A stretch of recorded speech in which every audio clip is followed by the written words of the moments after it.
Kim Jong-un inspected a new plant that makes weapons-grade nuclear material on Wednesday and said Pyongyang plans to beef up our state's nuclear forces at an exponential rate, according to a report from state-run media. The North Korean leader said that his country has more than doubled its capacity to produce weapons-grade nuclear material in the past 5 years, and that the new plant will help strengthen its nuclear war deterrent, according to the report from the Korean Central News Agency, KCNA, according on.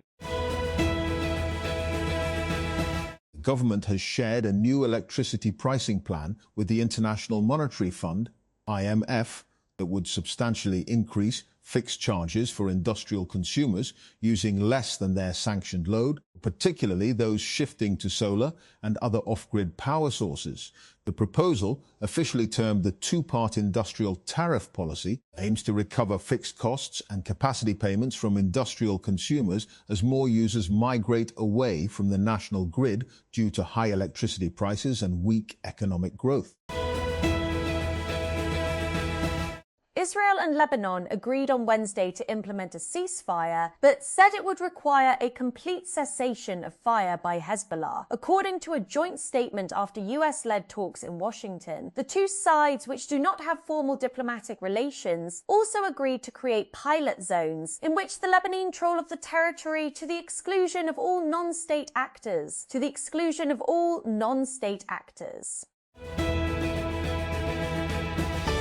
Delhi Gymkhana Club was born in 1913, raised for British officers and the colonial set, and was later inherited by bureaucrats, politicians, and the comfortably connected. None of that pedigree could save it, however, from the law. Last week, India told it to vacate the land by June 5th. The government read a single clause from the club's own lease, named a public purpose, and issued the notice. The land returns to the state, as do the buildings on it. The club says it will fight the decision in court, and it may. But the order is out and the clock has started. In Pakistan, the Lahore Gymkhana was born in the same year, is grander than Delhi's, and also sits on land worth a king's ransom. But no notice to vacate has been issued. Benchmark Capital, the storied Silicon Valley VC firm known for early investments in eBay, Snap, Uber and Twitter, is breaking with one of its signature traditions, keeping its funds to about $425 million and backing only young startups. After more than 2 decades of restricting its vehicles to that amount or lower, the outfit has closed on commitments of $2 billion across 2 new funds, including a $1.25 billion vehicle dedicated to later stage investment, according to the Wall Street Journal. While the fund sizes of many venture capital firms have ballooned into billions of dollars over the last decade, Benchmark stuck to the strategy that helped make it legendary. By being staunchly selective and taking a large, typically 20% stake in every startup the firm backed, it maintained a model designed to maximize outsized returns for its limited partners. They all look the same, and for good reason. Every budget over the past 10 years and more is pretty much the same, with minor differences, usually in the gimmickry being advanced in the name of a revenue plan. And it will be no different this time round. When the budget for FY27 is announced, there is a simple reason for this.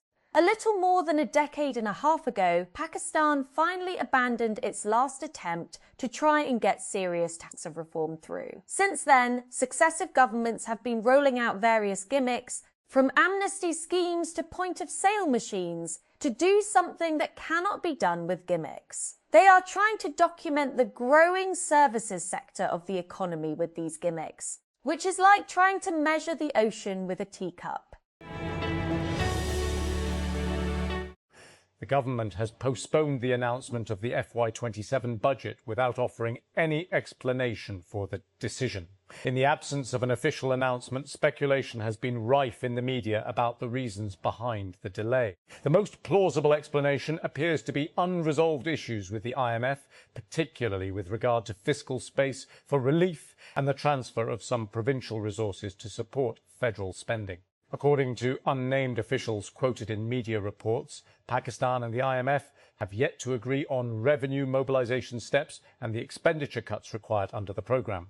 The government is reportedly seeking room for tax relief higher development spending and increased defence allocations, while the IMF wants continued fiscal discipline to secure a primary surplus equivalent to 2% of GDP in the next fiscal year. Banu? Peshawar High Court bench here has directed the Khyber Pakhtunkhwa government to take appropriate disciplinary action after holding an inquiry against the relevant officers of the anti-corruption establishment, AC, over abuse of authority in registering a case against a serving judicial officer, Humayun Dilawar, accusing him and his family of illegally transferring land for a housing scheme in Banu, while ordering the quashing of an FIR registered against Judge Dilawar, who had convicted former Prime Minister Imran Khan in the Toshakhana asset concealment case, and his brother Sadiq Dilawar. Justice Mohammad Tariq Afridi and Justice Sabatullah Khan directed the Provincial Chief Secretary to immediately place the judgment before the competent authority for initiation of proceedings in accordance with law against the officers concerned. Elon Musk's rocket company SpaceX is targeting a valuation of nearly $1.7 trillion in its blockbuster initial public offering, IPO, paving the way for the largest stock market debut in history. In a filing with an exchange commission on Wednesday, SpaceX said that it plans to sell 555.6 million shares at $135 apiece, raising approximately $75 BN dollars. Islamabad. The committee constituted by Prime Minister Shehbaz Sharif to review policies concerning the key sectors of the economy, as proposed by the Ministry of Industries and Production, lacks stakeholder representation. The committee, headed by Climate Change Minister Dr. Musaddiq Malik, has been tasked with reviewing the 4 policies, including the Next Generation Energy Storage Policy, Auto and Auto Parts Policy 2026-31, Mobile and Electronic Devices Manufacturing Policy and Solar Cells Manufacturing Policy. KP Finance Czar says federal gov facing 1.7 fiscal hole. Muzamil Aslam claims centre in a tight spot due to coalition partners' needs. IMT, the federal government is having problems formulating the budget, owing to an around 1.7 fiscal hole, and wants the provinces, particularly Punjab and Sindh, to shoulder a greater financial burden, Khyber Pakhtunkhwa's finance czar claimed on Wednesday. In November 1970, the Bola cyclone killed up to 500,000 people in East Pakistan. Yahya Khan's government introduced a 10% surcharge to fund emergency relief. Bangladesh became independent 13 months later. The affected territory was gone. The levy remained. Zulfikar Ali Bhutto's government absorbed the revenue into general federal accounts in 1972.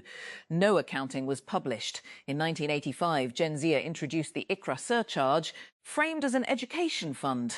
The revenue balanced federal operating accounts. No alternative education instrument replaced it when it was abolished under the IMF's insistence. The template was set. 50 years later, Pakistan has not deviated from this template. What began as a cyclone surcharge is now a Rs 1.55 trillion instrument misclassified as non-tax revenue. The architecture is identical, but the scale has changed. Germany's foreign minister says support for Ukraine and Israel may have cost votes after Berlin failed to secure a rotating spot on the UN Security Council. Johann Waderful described losing out to Portugal and Austria as a bitter defeat. After a vote on which countries would become one of the 5 new members of the Council was held on Wednesday evening. Sokoto, Nigeria. Each time her curious 7-year-old child returned home from school with homework, 28-year-old Habiba Abubakar knew it was time to take him to her neighbor, whom the child called Aunt, even though they were not related by blood, who had been his savior every time he wanted to stand in front of his class and receive a standing ovation. But that changed in 2021. And Abubakar enrolled herself in the Women's Center for Continuing Education, WCCE, in Sokoto State, northwest Nigeria.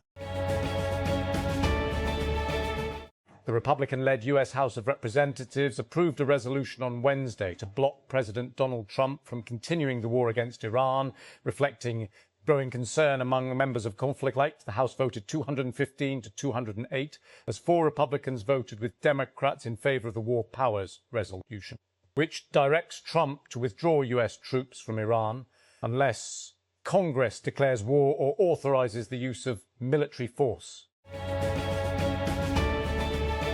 In a quick commerce market obsessed with speed, Indian startup First Club has convinced investors that quality may be a fresh opportunity, helping to double its valuation just 9 months after its last funding round. Bengaluru-based startup has raised $55 million in a Series B round co-led by Peak 15 Partners and Sofina, valuing the company at $255 million after the investment. That's up from $120 million raised capital in September 2025. Existing investors Accel, RTP Global, and Paramark Ventures also participated. The latest financing brings First Club's total funding to $86 million. The US House of Representatives passed a measure that seeks to halt President Donald Trump from taking further military action in Iran. The 215 to 28 vote was successful after 4 Republicans joined Democrats in a rare public show of disapproval of the war, which began in February. This is the 4th attempt by the House, which critics say lack congressional war powers, which critics say lack congressional approval. Antelope Reef is a small teardrop-shaped island in the northwestern corner of the South China Sea and, until recently, almost entirely underwater. But this year it has undergone a dramatic transformation. Adam Hamawi, a plastic surgeon, army veteran and conflict zone medical worker, has won a crowded Democratic primary for an open seat in the United States House of Representatives. The Egyptian-born doctor's victory puts him on track to represent New Jersey's 12th congressional district, a Democratic stronghold. He will face off with Republican Greg Melley on November 3 in the midterm elections. The United States House of Representatives has passed a resolution to rein in President Donald Trump's powers to attack Iran without congressional authorization. 4 Republicans joined Democrats to pass the bill in a vote of 215 to 208 on Wednesday in Washington, D.C. Jose Mourinho will return to manage Real Madrid if Florentino Perez wins the club's presidential election on Sunday. The sitting president has declared as he campaigns for another term at the helm of the La Liga club. Perez, facing renewable energy entrepreneur Enrique Riquelme in the club's first contested election in 20 years, delivered the campaign announcement on his social media channels with a short video featuring Mourinho simply saying, "Yes." Lovable and Google announced an expanded multi-year collaboration on Wednesday. Lovable, the fast-growing Stockholm vibe coding startup, has long been a Google Cloud user. Under the new agreement, it will be a much bigger one. While the companies did not disclose the dollar figure, a person with knowledge of the deal tells TechCrunch it involves a 5-fold increase in Lovable's footprint on Google Cloud, including AI usage. As part of the deal, this individual tells us Lovable will gain expanded access to both Anthropic's Claude, the AI model widely used for coding tasks, and Google's own Gemini models. Donald Trump has become the latest US president to find himself at odds with Benjamin Netanyahu after reportedly clashing with the Israeli Prime Minister over military action in Lebanon that has thrown Washington's Iran diplomacy into crisis. Tehran responded to Israel's strikes on Lebanon's by threatening to suspend talks to extricate US. Potential setback to Trump's efforts be hem from an unpopular war with Iran. Security agencies from the Five Eyes alliance, which includes the United States and Britain, issued a warning on Wednesday about Chinese spies aggressively using online job platforms to recruit people with access to sensitive information. Safeguarding Our Secrets bulletin says China's military intelligence services were using a wide array of professional networking sites and online recruitment services to target those in government, military, or anyone who could access classified information. A Democratic lawmaker in the United States has grilled top diplomat Marco Rubio on whether Israel has nuclear weapons, but the Secretary of State did not provide a clear answer. Most of the world assesses that they do. Rubio told Congressman Joaquin Castro at a hearing on Wednesday, though he refused to share Washington's own position on Israel's nuclear weapons. Loading the player, defence tech is red hot right now. Anduril and Mac Industries just doubled and quadrupled their valuations respectively, and the US government is proposing a 40% increase in defence budget. A wave of new startups is chasing those government contracts. But according to Ross Fabini, the venture investor wrote Anduril's first check, most of them will get lost in the valley of death, between prototype contract and real production deal. Meta's attempt to pioneer a metaverse and make VR cool totally flopped, except for one shining diamond in the rough, Supernatural, a VR fitness game that made working out feel fun and accessible. Now, all users can rejoice that Supernatural isn't shutting down after all.